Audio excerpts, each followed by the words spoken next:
সমাবেশ করে লাভ নাই, আমরা তো মানুষ না, আমরা তো মানুষ হইতে পারি নাই। আপনার কুকুর পছন্দ নাই হইতে পারে, তারপরে আপনার তো অধিকার নাই একটা বাচ্চা কে জাস্ট বাজারের ব্যাগে ভরে পুকুরের চূড়ায় মারা হয়েছে। যে মেরেছে সে একজন সরকারি কর্মকর্তা, তারও 3টা বাচ্চা আছে। কালকে রাতে খবর পেলাম আপোষ করার চেষ্টা চলতেছে। আমি বলে দিয়েছি যে আপোষ যে বা যারা করবে তাদের চাকরি শেষ করে দেবো আমি। ওরা অবলা প্রাণী, আপনাদেরকে আমি বোঝাইতে পারবো না যে আমার ভিতর কি হচ্ছে। কারণ আমি যখন ওই উপজেলায় প্রথম যাই, এই কুকুরটাকে আমি খাবার দিতে দিতে একদম পোষ মানে এখন পোষা কুকুরের মতো হয়ে গেছিল। বাচ্চা দেয়, ওরই বাচ্চার বাচ্চা।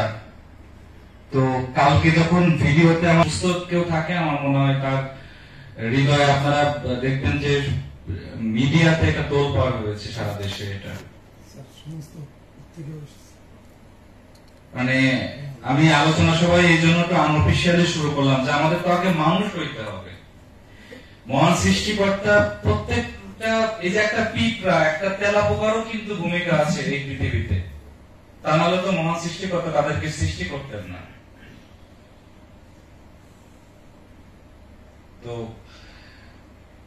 এবার আসি আজকে আলোচনা সবাই।